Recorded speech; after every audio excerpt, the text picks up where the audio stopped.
Hello and welcome to the adventures of Gaia.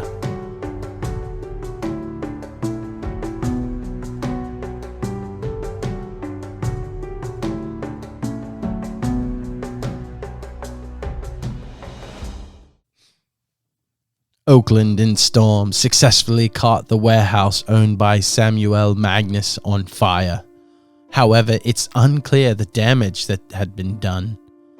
Captain Seeg calls for a celebration with Gaia Storm in Oakland, taking them to the local theater to show the elven couple that the city of Solaris isn't all bad.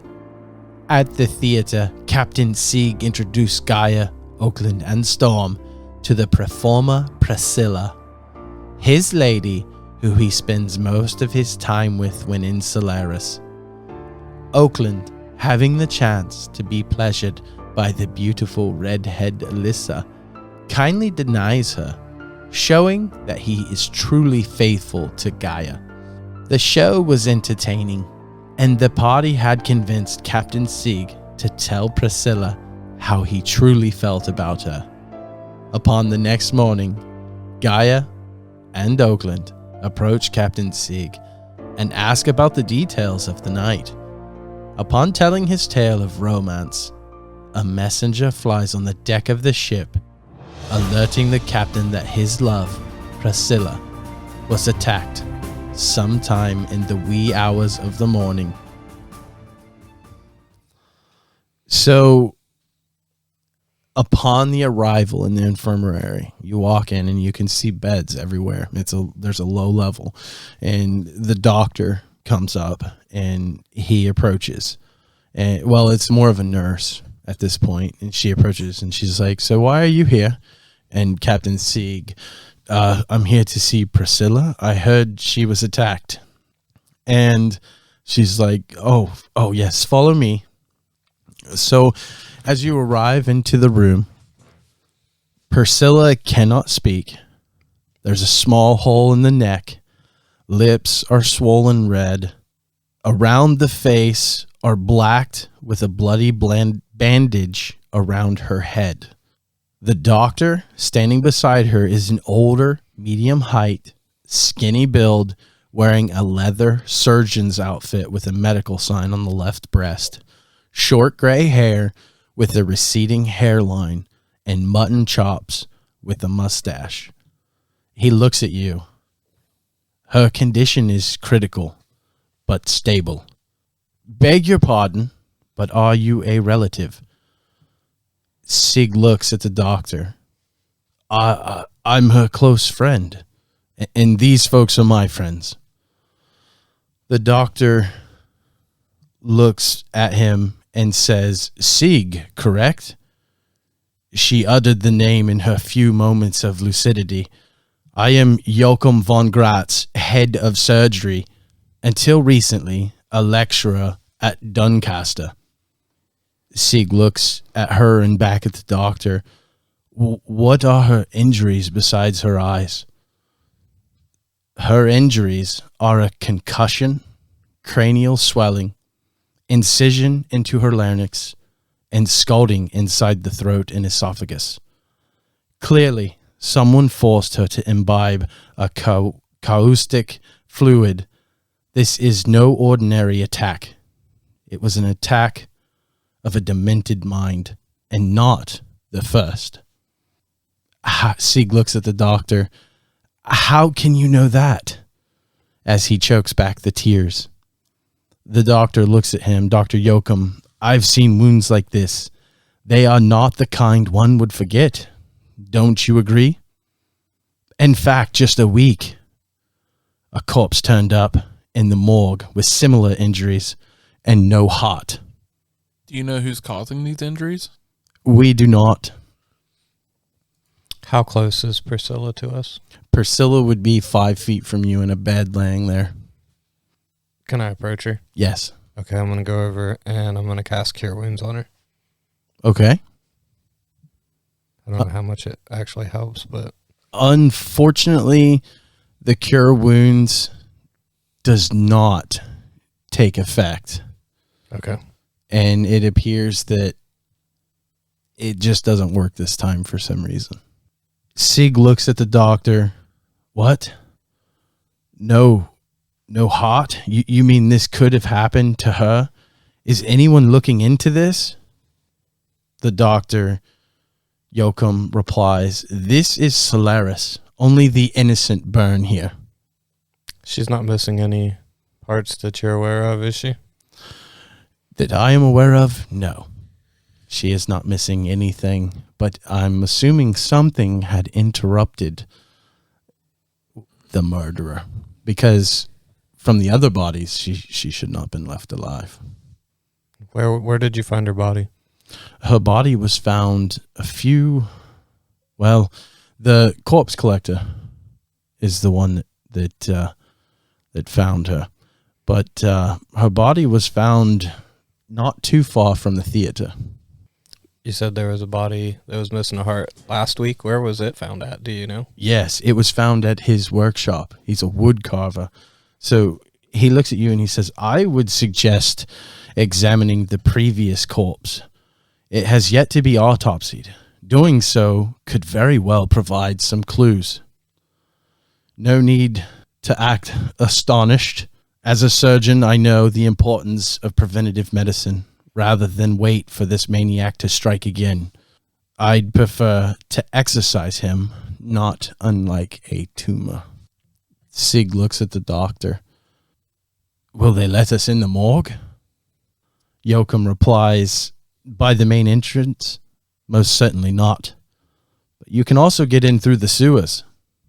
And they just kind of, Seeg looks at all of you and is just like, Are you okay? This is a lot to take in. Do you travel the sewers often, Doctor? Dr. Joachim looks puzzled.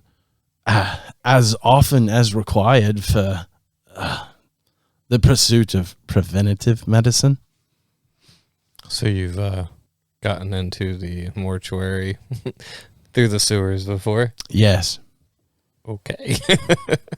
Interesting place for a surgeon to hang out. It's not really a place that I hang out, though it is a place that I go to figure out exactly why people are dying in my city and try to prevent it. So do you have good directions? Yes, actually, I will lead you. Are there other people that go in the sewers? I'm sure there are, but usually when I'm through there, I see no one. Well, okay then. All right, if you want to.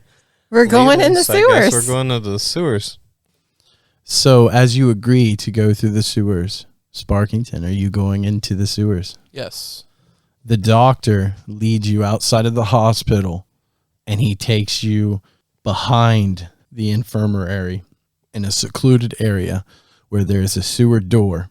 It's like a sewer trap wooden door. He picks it up, and he works his way down the ladder into the sewers. He looks up at all four of you, and, well, are you coming, or are you going to make me go on my own? I'll go down next.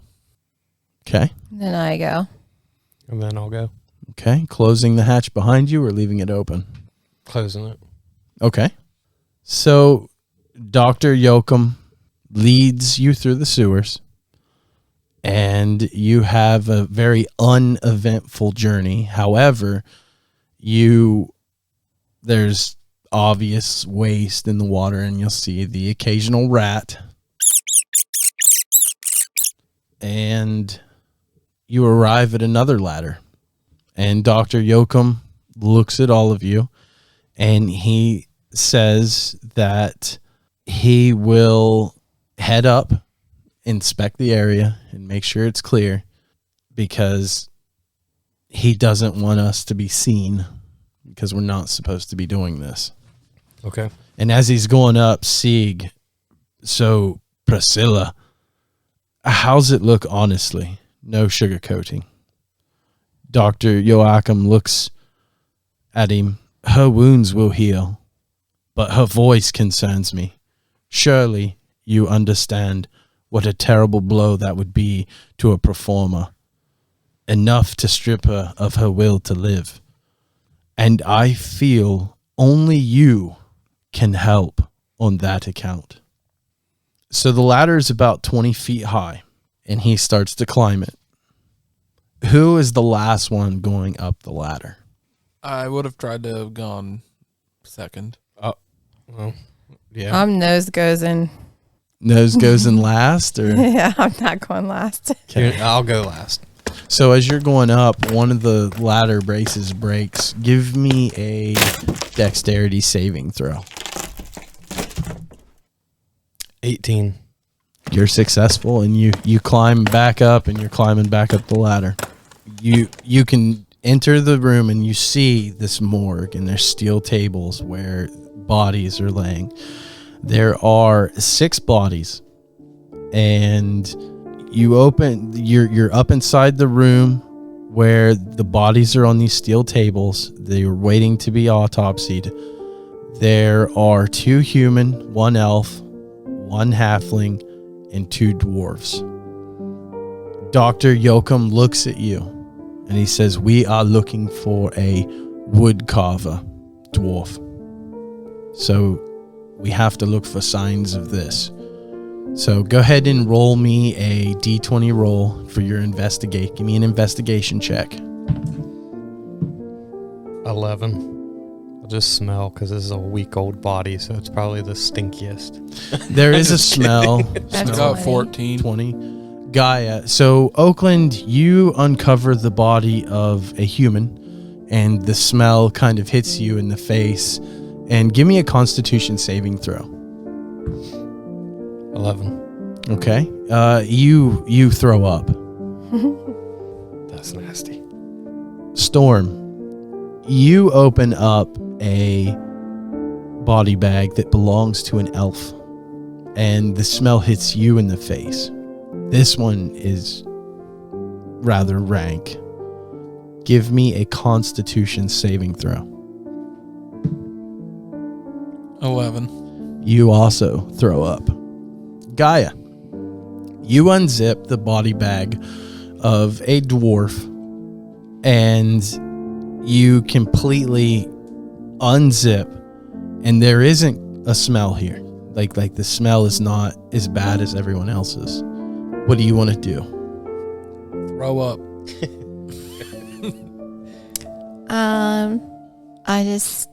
I tell everybody, come over here and look at mine.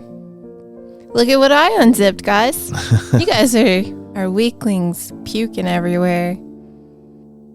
So as you look at the body, the doctor comes over, and he says, "Okay, so we're looking for a dwarven woodcarver, so that is a dwarf. Now, is there any indications of him being a woodcarver?" He picks up the hand, and he can see like sawdust and rough calluses on the hand, calluses on the fingers, sawdust in the beard, clothes sticky with sap. This must be our dwarf. We must hurry, though. Someone might disturb us. As they start the autopsy, what do you want to look at first? You can look at the head, the torso, the hands, legs, and genitals. Of course, there would be a genitals option. Check the genitals. You can check his genitals if you want to. I ain't even looking at it. You can look at Oh, his I'm totally testes. looking. I'm going to see if there's a kickstand there. There is a kickstand there. Hell And yeah. the doctor, there's like a nasty infection. Oh, Lord. On his kickstand? The doctor looks at you and says, syphilis. Early stages, no sign of diffusion. I throw up again. I'm keeping my back to the corpse. I slightly want to touch it. Do not touch that. I want to check out his hands. His hands, there are welts and rope burns. It is apparent that this victim was tied and bound. That's how he got his syphilis. Maybe. Maybe. He must have got tied up with Charles. No one could sit through such torture unless they were bound, Dr. Joachim adds. The dwarf wore a ring, but someone stole it, and you can see where there's an indentation of a ring on the dwarf's hand. Can we tell, like, the shape of the ring? It was definitely round. I mean, that's kind of all you can really tell. It doesn't look like it was like octagon or anything like that. So it wasn't like huge. Yeah, it wasn't It's just huge. a band. It was a band. Okay. Would it have been on his ring finger? Yes, it would have been on the ring finger, Okay. right hand. What other options was there to look at? So you have the legs, you have the torso, and you have the head. I'm gonna suggest that we check out the head. So as you look at the head, the hair smells like it's burnt, like he was in a fire. The eyes have been scooped out and the eye sockets have been burned. Very fine ash inside these eye sockets. Looks as if someone had put hot coals in his eyes. The wood carver was apparently still alive when this was done. The mouth burns, blisters, and an incision made into the voice box, just like Priscilla's. The murderer performed a tracheotomy so the victim wouldn't die too soon. What the fuck kind of shit is this? Oh, that's a sick individual, man. Dude, we're dealing with a psycho. Yeah, this guy's pretty messed up. Like everyone else in this city. It could be anybody. I feel like this might be extra messed up. Jesus. It's just going to be extremely quiet in this city. Might be enjoyable. Everybody getting their voice boxes taken out. Wow. Is there anything else about the head? That is it from the head. You now have the torso to inspect, and you have the legs to inspect. I'm trying to avoid the lower half of this guy's body. I'll go Are you south jealous? of the kickstand. No, it made me So sick. you're going to the legs? Yeah, I'll check So out the as legs. as you inspect the legs, the right foot ankle is swollen. The toenail's broken. The doctor adds that he clearly kicked very hard right before he kicked the bucket. I'm not a detective. That one didn't help me too much personally. All right. So Let's check out his torso. yeah, So the everybody torso, just keep an eye on somebody. If we have a suspect, like if he kicked them, like they're gonna probably be hurt, especially if he kicked them that hard. But it so. could be a kick anywhere. True, but I mean, we'll just have to keep an eye out for somebody limping or their arm hurting. Or, He could have tried to kick a door. true. I don't know. So in the torso, you find a deep wound in the chest and a scar the length of his stomach, which appears to be an old wound, maybe an accident from the workshop. The chest wound gaping, and the heart is cut out, and the inside is completely cauterized. The doctor, wait a minute, and he starts to dig around in the chest cavity, and you can hear the sound of the flesh moving as he's hitting internal organs and just moving things around. And he digs around, and in the chest he pulls out a burnt egg that is scorched, and it looks to be from some sort of amphibian, like a salamander's egg. Dr. Joachim, I attended some lectures in herpetology as a student. Afraid I don't recall any amphibians that would lay eggs in corpses. So either Professor Cochrane was deeply mistaken, or this is in fact our murderer's doing. So I have a question. Is the cauterization done by acid or by fire? It looks like the cauterization would be done by, I'm not sure. He starts to open the chest cavity, and he warns, this will stink of rot. However, the smell that hits your nose is the smell of formaldehyde, a medical novelty heavily diluted, it's remarkable at preserving organic tissue. In stronger proportions, it's more destructive than acid. Formaldehyde. And the doctor, this explains why there's no smell of decay and why the throat's scalded. This person was forced to drink formaldehyde. Does this look like the same injuries Pricilla had? Yes, So they forced her to drink formaldehyde? it appears so. So who would be most likely to have formaldehyde just sitting around? Besides like an embalmer. The guy that works in this place. That's a very good question.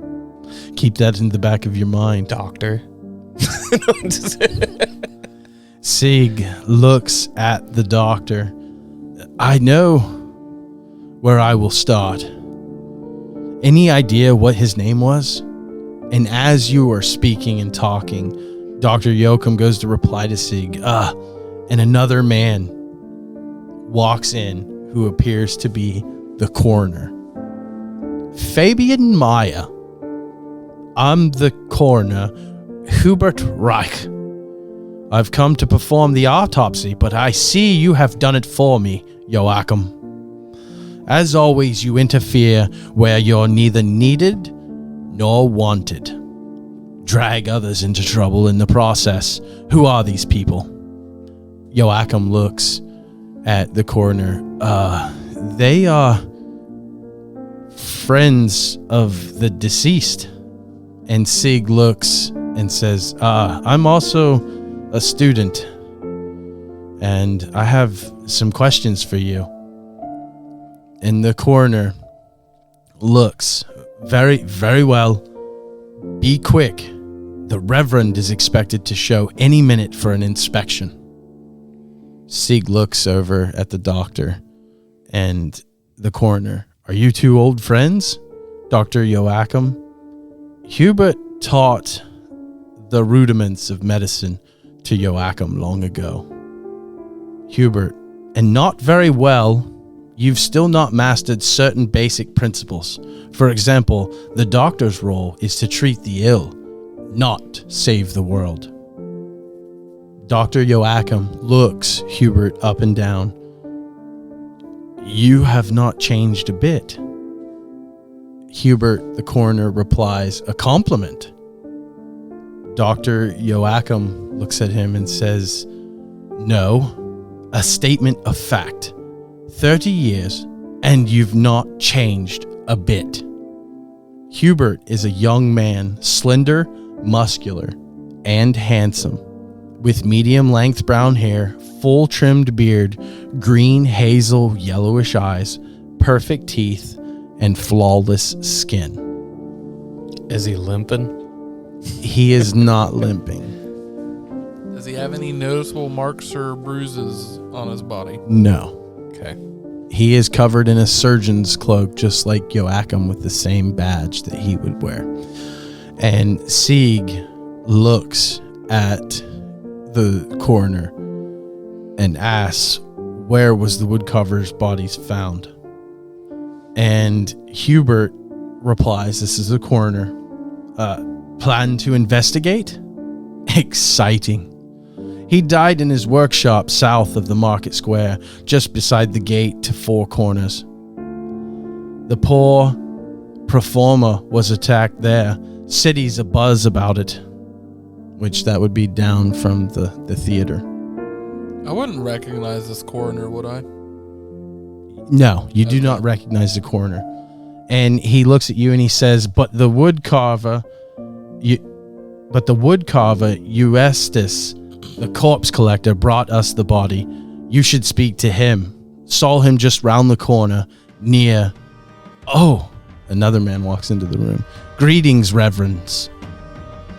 This is Reverend Nathaniel, a tall, smug, ugly-looking character.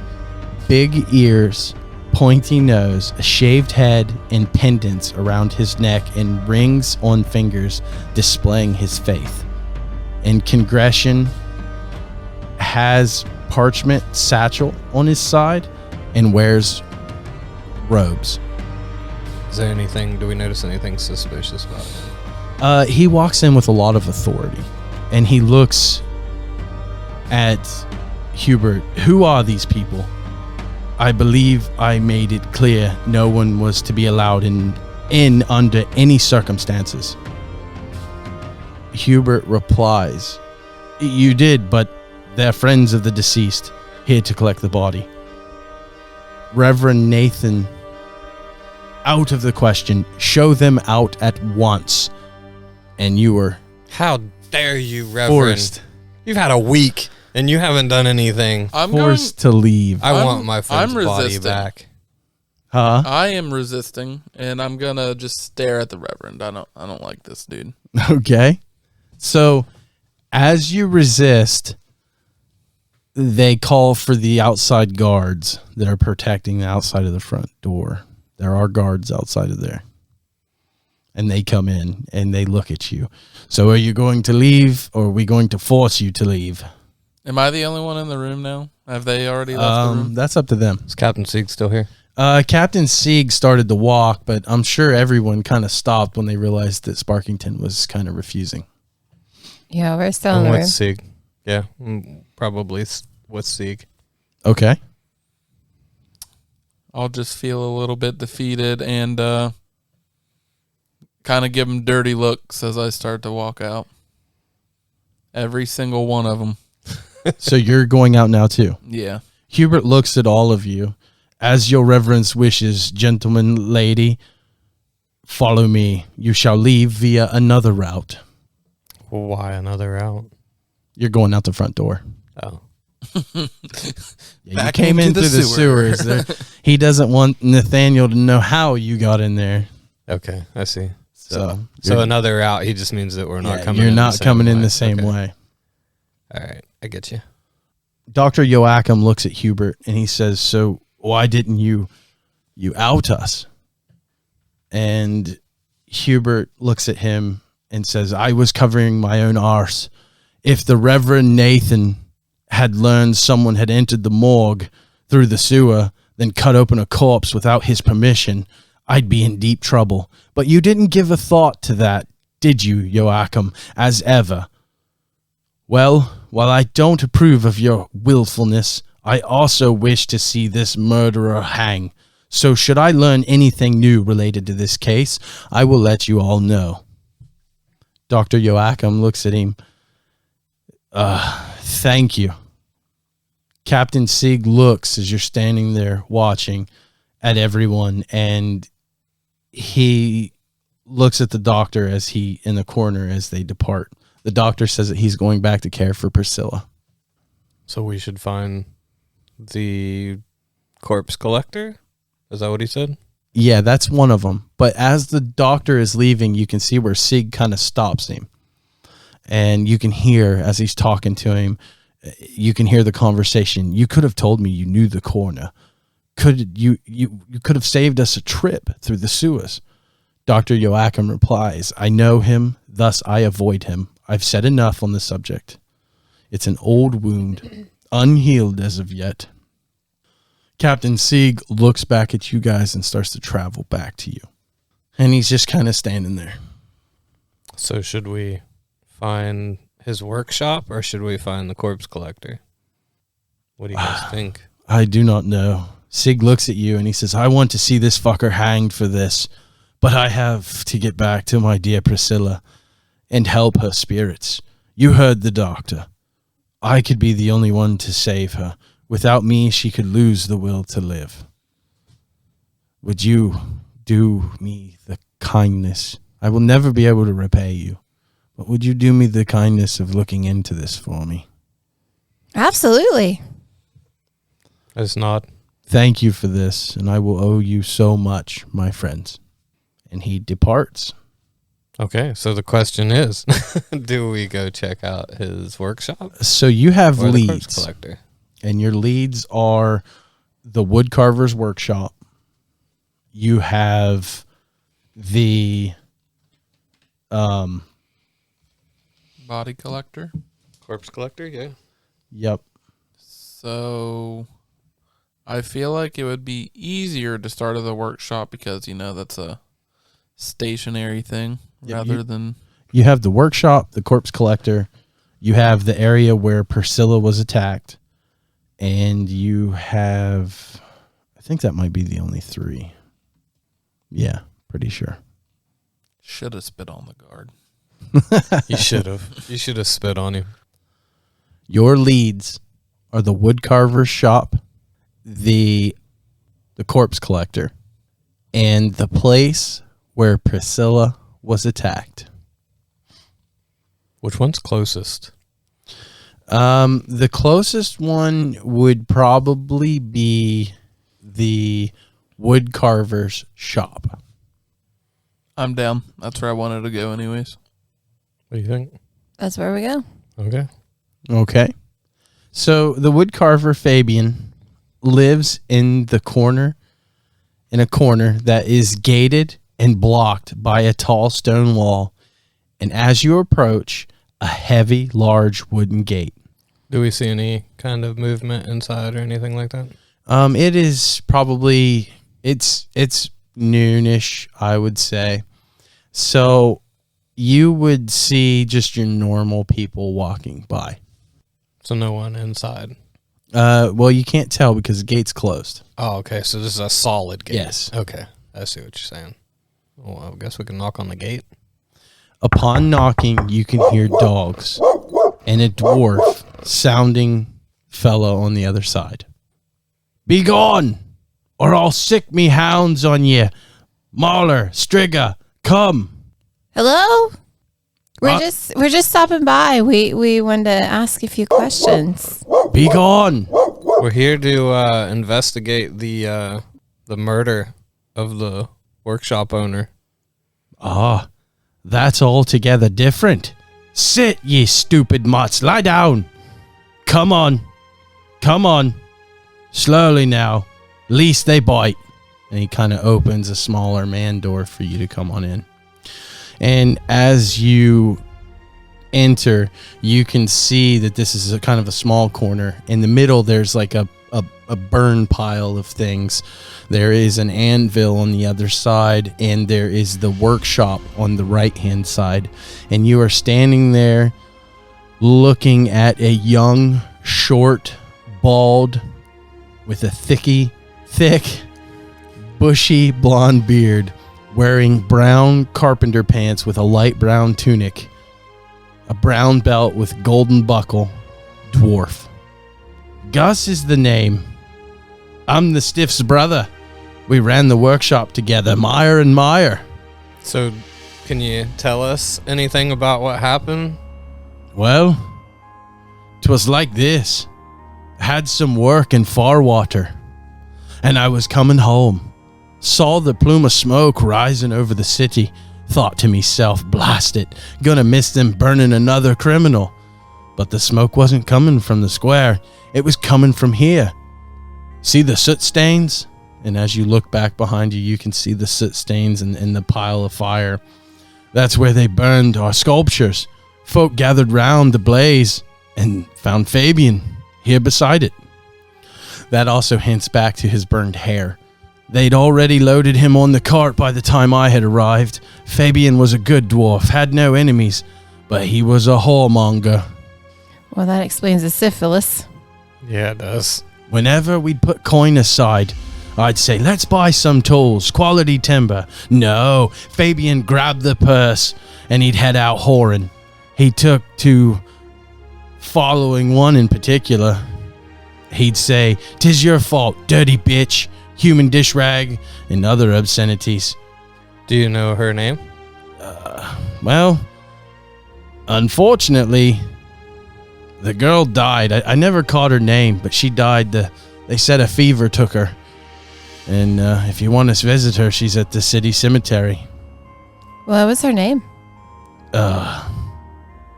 You know, he never said.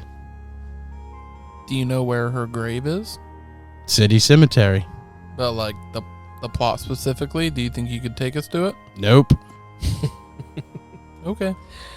So they burned down a lot of your sculptures, your wood sculptures, I assume? Yes, they burned our sculptures. Fabian's handiwork. I told him, brother, tits like that would crush her back. Whittle him down a bit. He said, nay, they'd sell better this way. Told me to shut me trap, and sell they did. Till one sermon at the temple, when the celebration, Reverend said that whoso buys idols from the non-human Mayas sins twofold, as a heretic and as a lecher. That was the end of that. What was the Reverend's name? Do you remember? I couldn't recall. Do you know what he looks like? Bald guy. Did he wear a lot of rings? I didn't get too close to him. I tend to avoid. Your brother had a ring. Yeah. Can you describe it? I assume that you know what it looks like. It was just a silver band with black etching in it. Nothing spectacular. Was he married? No. Just to that girl I told you about. I think he was in love with her. Do you suspect that the Reverend was part of the reason why they burnt the sculptures? It's definitely fitting, I could say.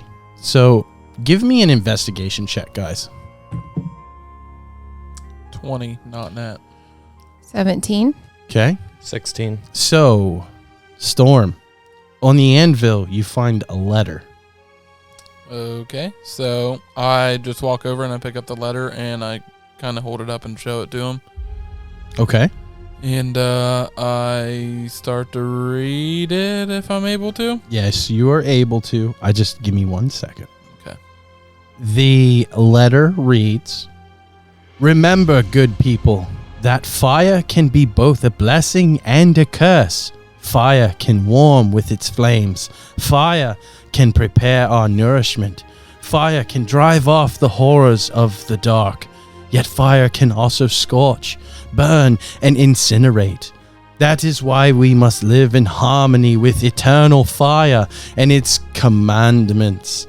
Whoever fails to heed its lessons, whoever lives in ignorance of it, whoever mocks it, the same shall lose his life in its flames. Take my counsel to heart, good people, or you will reap the consequences of your deeds.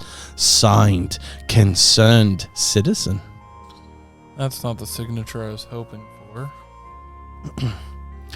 So, Gaia, you can see in the flames and the fire that the statues are of what you can assume are the old gods, women, shapely ones.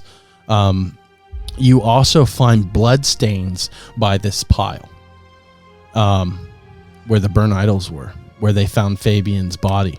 It appears as if they had drug him from the workshop itself.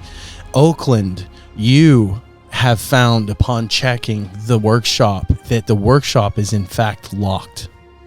Okay, I'm gonna announce to these guys and Gus that the workshop is locked. Is there any chance that we can get this open? I've not even peeked inside since they found Fabian. Well, maybe there's some clues in here. But I'll open it for you if you want. Gus opens the door, and a horrified look crosses his face as he turns and allows you all to enter. What's wrong, Gus? It's just odd. This was my brother and I's business. Okay, I'm gonna go in. What do we see? You see blood stains, but it's not enough to say that he died at that spot. So he didn't bleed to death. You can see formaldehyde and you can smell it. The furniture is knocked over. It looks as someone had kicked it extremely hard in the chair at which he possibly would have been bound. It is very obvious that Fabian was attacked in the workshop. Give me an investigation check, all of you. 11. 25. That one. So Sparkington's in the midst of fondling through some books. He doesn't see much of anything. However, Gaia, you can see that he had been tortured for a time, and when it was over, the murderer dragged Fabian's body from the workshop out into the courtyard where the pyre was, and you knew from before where his body lay. Then they obviously ransacked, because there's shelves inside of there, and you can see the shelves, and they ransacked the idols and the sculptures and set them aflame outside in the pile. Does it look like this has been done by more than one person? It appears not. And these murders, you all can surmise that these murderers are to teach a lesson to him, Gus, and the whole city. I look at Gus and I ask him for a wood carver's workshop. What is the need for formaldehyde? We don't use it. So this is apparently brought from the killer. Is it a container of formaldehyde? It would be formaldehyde spilled on the floor, not the container. Okay. So the container's missing. Yes, the container is gone. So Gus, you wouldn't happen to know who would use formaldehyde, would you? Who would? Yeah. Well, I'm not well versed, but don't they use that to preserve individuals that have died? I guess. Yeah. I'm not 100% sure. Do you think it could be available somewhere more to the public? Oh, I'm sure if you know where to go, you could get formaldehyde for sure. Yeah, I'm in the black market on other things, not really chemicals. So, this reverend that was upset with your brother, where is his church? What kind of religion is he? He's just with the eternal fire, the religion of Solaris, the city, trying to spread to the far corners of the world. Do you have any other information you can provide us? Sorry, I do not. Well, Gus, we're sorry for your loss, but we have to be on our way. Thank you for your time. And do you care if we have any more questions if we stop by? Oh, absolutely. I am going to try to find someone who's interested in buying this place now and get out from here and head back to my home and be with my family for what's left of them anyway. And he starts to tear up. I give him a hug. I'll give him a pat on the back. Oh, that feels nice. Thank you. I head towards the gate Yeah. Okay. to Follow leave. All righty.